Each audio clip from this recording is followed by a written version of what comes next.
When I first heard the name Anneliese Michel, I thought of Hollywood exorcisms and pulpy horror flicks. But this wasn't fiction. It was the unraveling of a young woman's soul, caught between faith and fury. Lean in, because this is Below Still Studios, where stories don't scream, they whisper. When I was young, I believed bravery meant charging forward. Now I know. Sometimes real courage is knowing when to ask for help. These are the words we open with tonight. A promise that we're not just recounting events. We're inviting you to feel every heartbeat, every tremor, every moment of fear that rippled through Anneliese's life. For on April 21st, 1952, in the Bavarian town of Leibleaf, Anneliese Michel was born into unwavering devotion. A dutiful daughter, she knelt by her bedside each night, rosary beads slipping through her fingers until sleep claimed her. To her family and friends, she was calm and pious, the very portrait of faith. But unseen shadows gathered long before her first tremor. At 4 years old, a simple fall from a swing left her with a mild concussion. Doctors called it nothing serious. Months later, in the dead of night, she began to convulse, limbs jerking, eyes wide with silent terror. No one saw the shadows at her bedroom door.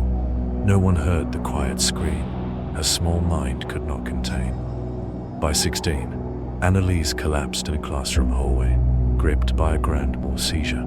Diagnosed with temporal lobe epilepsy, she was prescribed luminol, bromide, then Prozac. Each pill felt like hope in her palm, but the promise dissolved as her seizures grew more violent. Worse still, she recoiled at crucifixes and flinched from holy water, symbols of her own faith that now inflamed her panic. Then came the whispers, Latin curses she'd never studied, voices resonating from some ancient place. Shadows flickered in her peripheral vision, vanishing when she dared to look. Friends would awaken to her midnight screams. "Begone! I will not serve you!" Her own voice betrayed her, morphing into something older, something no longer entirely human. Torn between medicine and ministry, her parents sought answers from both doctors and priests. Neurologists at the University Clinic in Würzburg saw dissociative identity patterns laid over epilepsy. Local priests sensed a demonic oppression. Their home became a battlefield where scientific charts clashed with sacred rites. Each side convinced it held her only chance at salvation. In September 1975, Bishop Joseph Stangl granted permission for an exorcism. 2 priests entered her candlelit room, and over the next 9 months conducted 67 sessions, some lasting 8 hours. The air grew frigid. The candles quivered as Anneliese's voice shifted, low and guttural.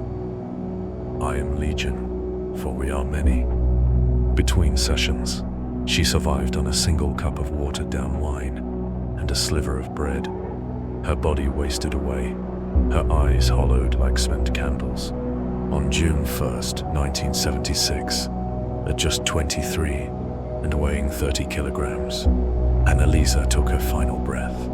The autopsy revealed death by dehydration and starvation, with internal trauma but no external bruises, her life extinguished by the one fake dissident of grid. In November 1978, they received 6-month suspended sentences, igniting a national debate on where compassion ends and criminality begins. Anneliese's tragedy reshaped the Church's exorcism guidelines. Today, no ritual may proceed without thorough medical evaluation.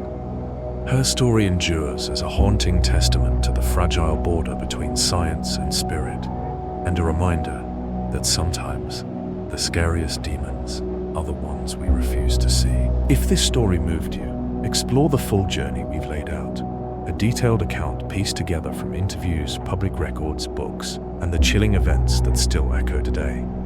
While we don't have every document or photograph, what follows is a faithful retelling of what happened and what it meant. You can dive deeper through The Exorcism of Anneliese Michel by Felicitas D. Goodman, or explore writings tied to the Diocese of Würzburg, where questions still linger in silence. Sometimes the bravest thing you can do is ask for help. Listen to the whispers in your mind. Speak.